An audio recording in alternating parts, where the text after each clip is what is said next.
This second chapter in our course on statistics for data scientists will be a very short one, but a crucially important one, because here I will introduce the histogram. Now you might already be familiar with the histogram. Nonetheless, I recommend watching this lesson just to refresh your memory, get you on the same page, but also because there are some very neat animations that will help you remember this material better. So let's get into the slides. And let me start by explaining why it is justified to devote an entire chapter to the histogram. And the reason is twofold. The first reason is that the histogram is the most used visual tool for any data scientist.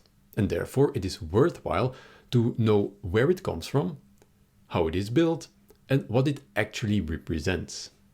The second reason is more specific to this course, namely that all subsequent chapters heavily rely on your knowledge of the histogram to explain more abstract and complex concepts in statistics.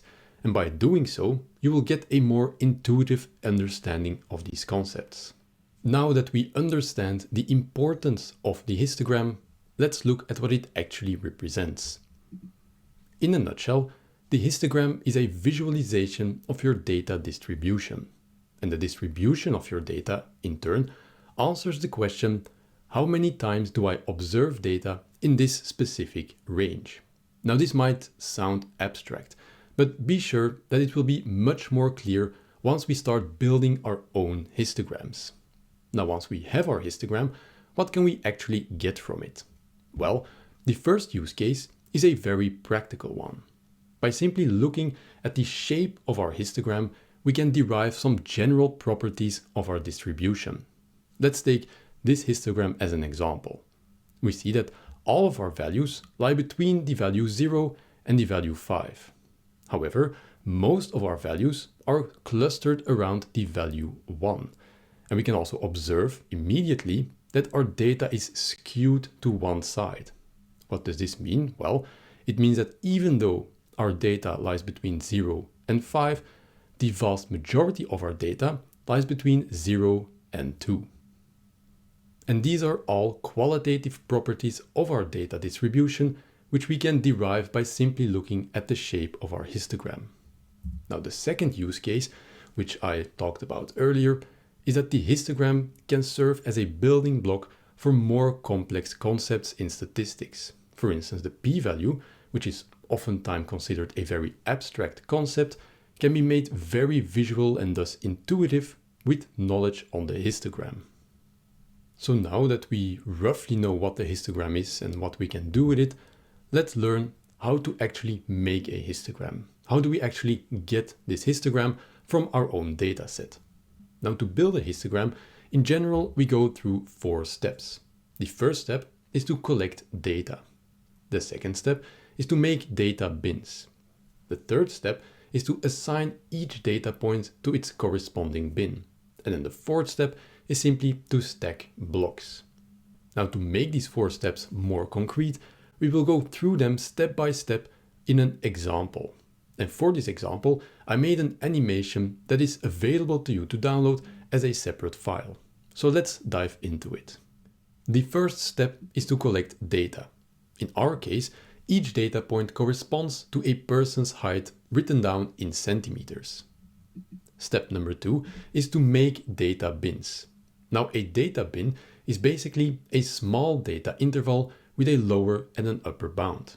And what we have to do is to choose the size of this data interval. The bin size in our case, we choose to be 5 centimeters. And to implement this bin size into our data, we basically take the entire data range and we chop it up into buckets. And each bucket will have the same bin size, which for our case is 5 centimeters. Then step 3 is to assign each data point to its corresponding bin. For instance, 179 lies between 175 and 180. And then the fourth step is to stack blocks. This means that each time we have multiple data points corresponding to the same bin, we just stack them on top of each other, such that in the final histogram, the number of blocks represents the number of data values that got assigned to this bin. And after these 4 steps, we have our histogram. Now, I agree that this histogram of 10 points doesn't look all that appealing, and we wouldn't want to draw any conclusions from it. Even though in later chapters we will learn how to draw conclusions from datasets with so few data points, we will see that such conclusions will come with a very large uncertainty. Instead, what we will do here is take the better strategy. Just collect more data. And then we just go through the same steps. We collect data, we choose a bin size, but here we already have a bin size of 5 centimeters. Third step is to assign each data point to its corresponding bin. And then the fourth step is just to stack blocks whenever we have multiple values for the same data bin. And at this point, we see something magnificent. Even though each data point on its own doesn't tell us anything about the distribution, when we bring them all together, we see a general pattern emerge. And this pattern is, of course, the histogram of our data. Now, as a final step, we can remove the lines separating different blocks. And then we get the familiar side of the histogram, where the height of each bar corresponding to each data bin is proportional to the number of values that got assigned to this data bin. So now that we know how to make a histogram, what can we actually learn from this? We can immediately observe that we can draw some more conclusive insights by looking at the shape of our histogram.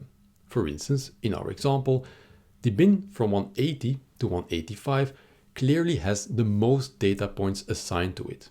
And if we go to larger values or lower values, we see that the histogram tapers off roughly symmetrically. Now we can also look at outliers. For instance, the bin from 160 to 165 only has one data point assigned to it. And these are all qualitative properties of the data distribution that we can abstract by simply looking at the shape of our histogram. Now, at this point, you might object that the shape of our histogram is arbitrary. Now, why would it be arbitrary? Well, think back to step number 2 of building our histogram, where we had to choose the bin size. And the bin size heavily influences the shape of our resulting histogram. Just imagine that we would have taken a bin size from 160 all the way to 205. Now that would mean that all of our data points would have ended up in the same bin. And the resulting histogram would just be one large bar which wouldn't have taught us anything. And this raises the question, can we find something that allows us to abstract insights into our data distribution by just visual inspection, but whose shape is independent of any of our choices?